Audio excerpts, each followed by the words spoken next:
70mm screen లో నన్ను అట్లా చూసుకున్నప్పుడు నేను యాక్చువల్ ఆ టైంలో గోవాలో ఉండే షూట్కి వెళ్ళినా, సినిమా రిలీజ్ అయితే ఆడిపోయి టికెట్ తీసుకొని చూసా. నాకు ఈ ఫోటో చూసి కూడా నాకు ఇన్స్టాగ్రామ్ ట్యాగులు చేశారు ఆ టైంలో.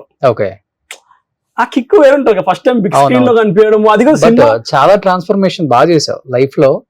ఒక కసి అంటారు కదా, అది కనిపించింది. అంటే నాకు కసి కూడా ఎట్లా వచ్చిందంటే sir, basically we're single parent family. మా ఫాదర్ చిన్నగా ఉన్నప్పుడు చనిపోయినాడు. అప్పుడు దాకా నేను I can't say golden spoon, silver spoon range అనుకోండి. ఏం చేసేవాళ్ళు నాన్నగారు? మా డాడీకి ఆటోమొబైల్స్ ఉండే. సో మా ఇంట్లో మా డాడీ చూసుకున్నాడు మొత్తం. ఒక్కసారి మా ఫాదర్ చనిపోయిన తర్వాత ఏమంటే you see this real life.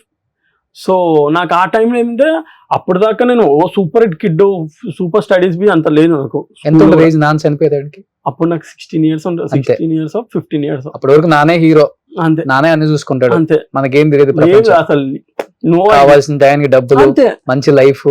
అంటే ఆ ఏజ్ లో నాకు బేసిక్లీ ఏం ఉండదు కూడా సార్. బేసిక్ మా డాడీ చూస్తూ సార్ నీకు నచ్చింది చెయ్యి, నీకు నచ్చింది. నాకు దాని వాల్యూ నాకు అప్పుడు అర్థం కాదు. ఒక స్టేజ్కి వచ్చిన తర్వాత నాకు అప్పుడు స్టడీస్ లో నాకు ఇంట్రెస్ట్ అస్సలు ఉండకపోయేది. మా డాడీ నీకు నచ్చకపోతే స్టడీస్ చేయకు, బట్ లెర్న్ సంథింగ్.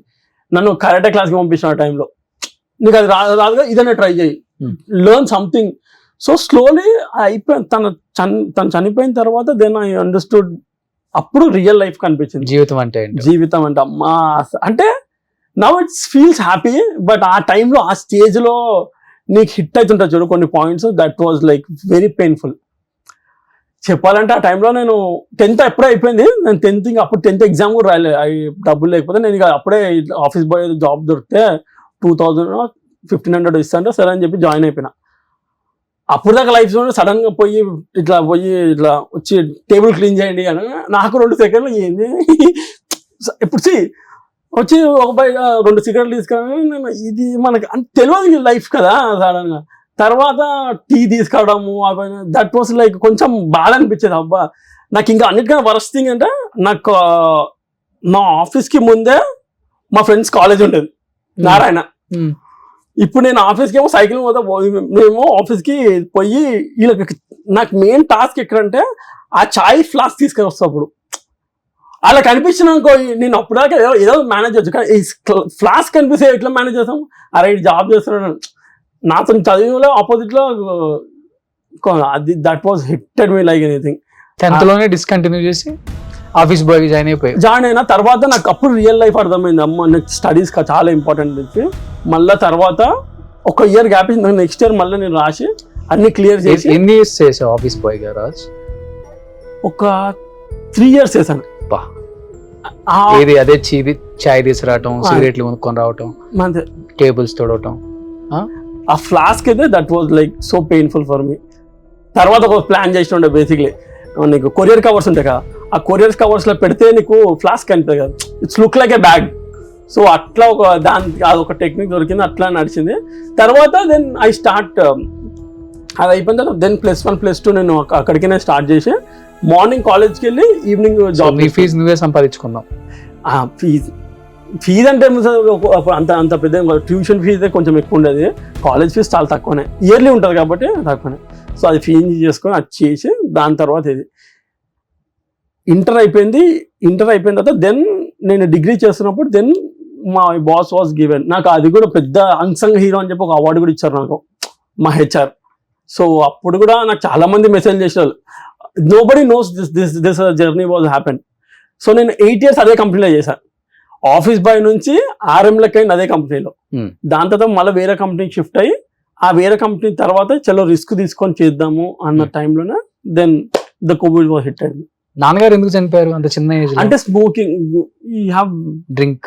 డ్రింక్ కన్నా స్మోకింగ్ ఎక్కువ ఉండేది, ఓవర్ స్మోకింగ్ ఉండేది. సో దాని వల్లనే లంగ్ క్యాన్సర్ వచ్చింది. దానికి బాగా ఖర్చు అయి ఉంటుంది కదా? ఖర్చు అయింది అంటే అప్పటికి నాకు అంత మెచ్యూరిటీ కూడా లేదు. అంటే ఇంత డబ్బులు అయినాయి ఏమైంది అసలు నాకు అంటే అంటే హాస్పిటల్కి పోతే ఇన్ని పైసలు అవుతాయి అని నాకు అది ఐడియా కూడా లేదు. అంటే అప్పుడు మా నాన్నమ్మ వీళ్ళు ఉండే, వాళ్ళు చూసుకునేటోళ్ళు. సో మా నాన్నమ్మ వాళ్ళు వచ్చి చూసుకొని తర్వాత ఒక స్టేజ్ వచ్చిన తర్వాత ఎవరు చూసుకుంటారు సార్. ఇప్పుడు ఒక ఏజ్ వచ్చేసిన తర్వాత ఇప్పుడు ఆ పర్టికులర్ టైంలో ఎవరు వచ్చి కన్సర్న్ చేసి చూసుకొని కొంచెం చూస్తారు. తర్వాత we have to live our own lives. కానీ అప్పటి వరకు నాన్న హీరోలాగా ఊహించుకున్నాం. నానే మా లైఫ్, మా జీవితం అంటే ఏంటో మాకు తెలియదు. మా నాన్నే మా ఇంకా ఇన్ఫాక్ట్ జీవితం. చెప్పాలంటే మా నాన్న ఇట కొంతమంది డబ్బులు ఇవ్వాలని చెప్పి తీసుకున్న రోజులు కూడా ఉన్నాయి మా దగ్గర. ఆ, మీ ఇట్లా అయిపోయింది అలాంటిది నాన్న ఒక్కసారిగా అలా క్యాన్సర్ వచ్చి బెడ్ లో ఉన్న ఒక పేషెంట్ గా ఆయన అలా చూసినప్పుడు 10th క్లాస్ అంటే ఊహ బానే ఉంటది కాబట్టి అంటే మైండ్ సెట్ ఏంటి ఆ టైంలో అసలు? ఆ టైంలో నాకు నిజంగా చెప్పాలంటే ఆ టైంలో ఎట్లంటే నాకు ఒక్కటే స్కేర్ అంటే నాకు లీస్ట్ అంటే నాకు గుర్తు కూడా లేదు ఆనెస్ట్లీ చెప్పంటే. ఐ వాజ్ ఇట్లా నార్మల్ కిడ్ ఎట్లుంటే ఆ ఏజ్ కిడ్కి ఇంత మెచ్యూర్డ్ అంటే చనిపోతారు ఇవన్నీ ఉండదు. ఆ ఏజ్కి ఏముంటుంది, బయటికి పోవాలా, ఆడుకోవాలా. ఇప్పుడు నేను ఇన్ఫాక్ట్ చెప్పంటే ఆ టైంలో నాకు రామోజీ ఫిలిం సిటీ మా స్కూల్లో ఒకటి ఉండే. ఆర్ఎస్ నాకు డబ్బులు అనేది నాకు ఆ ఇన్సిడెంట్ గా నాకు రామోజీకి డబ్బులు ఇచ్చిన ఇన్సిడెంట్ నాకు హిట్టెడ్ మీ. అంటే ఆ ఏజ్ మెచ్యూరిటీ ఆ ఏజ్కి అంతే. ఇప్పుడు నీకు ప్రతి ఒక్కటి నీకు కావాల్సిన టైంకి ఇచ్చినప్పుడు సడన్ గా నీకు ఇవ్వకపోతే ఏమనిపిస్తుంది? ఎందుకు ఇస్తాను క్వశ్చన్ వస్తుంది. కానీ ఓహో మా ఇంట్లో ఇన్సిడెంట్లు అవుతున్నాయి దీనివల్ల అంత మెచ్యూరిటీ బ్రెయిన్స్ మనకు ఉండే కదా. సో అంత గుర్తు కూడా లేదు సార్ ఆనెస్ట్లీ చెప్పంటే. ఇట్లా అయిపోయింది. దాని తర్వాత ఈ జాబ్ చేసిన తర్వాత నాకు లైఫ్ అంటే ఏంది, డబ్బులు అంటే ఏంది, ఆ డబ్బు వాల్యూ అంటే ఏంది, వైట్ కాలర్ జాబ్ అంటే ఏంటి, ఇవన్నీకి డిఫరెన్స్ తెలిసింది. రెస్పెక్ట్ ఏంది, these all are things. Family అంటే ఏంటి, ఫ్యామిలీ అంటే సింగిల్ పేరెంట్ కష్టాలు అంటే అమ్మ కష్టాలు అస్సలు చూడలేము మనం. అంటే అమ్మ పడ్డ కష్టం అంటే అని చెప్తాను నాన్న పోయిన తర్వాత. అంటే మదర్ అంటే బేసిక్లీ ఏమైపోయిందంటే సార్ మాకు ఎట్లా అయిపోయిందంటే మా ఫ్యామిలీ అందరూ కొంచెం వెల్ టు డూ. ఒక స్టేజ్ మీద ఇప్పుడు సొసైటీ కానీ ఫ్యామిలీ కూడా నీకు రెస్పెక్ట్ ఎప్పుడు ఇస్తారంటే నువ్వు సొసైటీలో కొంచెం వాల్యూ ఉన్నప్పుడు, లేకపోతే నీ వెల్త్ చూపెడుతున్నప్పుడు నీకు రెస్పెక్ట్ వస్తుంది. లేకపోతే ఇప్పుడు ఎవరైనా ముఖం చూసి బొట్టు పెడుతున్నట్టు ఒకరిని పార్టీకి విలువనా, ఒకరిని ఏదో ఫంక్షన్కి విలువనా సరే ఇంతలో మనం అవసరం ఉంటేనే పిలుస్తారు.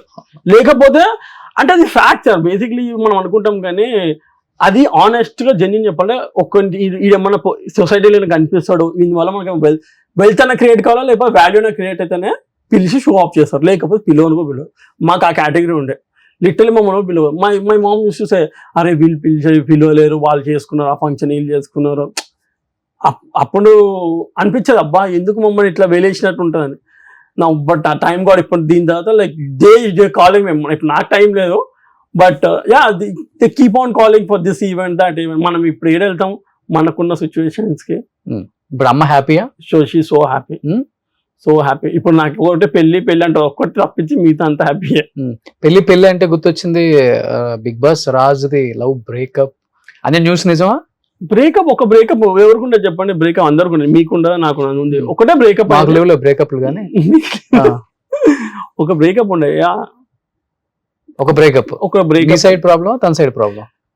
అంటే ప్రాబ్లం అంటే సేమ్ సార్. ఇప్పుడు తనకున్న అప్పుడు నాకున్న దానికి కమిట్మెంట్స్ ఎక్కువ, టైం తక్కువ. అండ్ నాకు అదే job, career, job, commitments, passion, ఈ మూడుతోనే మన గర్ల్ ఫ్రెండ్. సో తనేంటంటే లివ్ యూ మూమెంట్. నాకేంటంటే నాకు ఆ మూమెంట్ నేను చేసేంత స్పేస్ నాకు లేదు. మరి ఎందుకు లవ్ చేసావు? అంటే లవ్ అంటే అది కూడా లవ్ ఎట్లయితే ఇప్పుడు కొంతమంది ఇప్పుడు నీ సిచ్యువేషన్స్ ఇట్లున్నాయి కదా అని చెప్పి నీకు ఒక మంచి అట్రాక్షన్ కలగకుండా ఉండదు.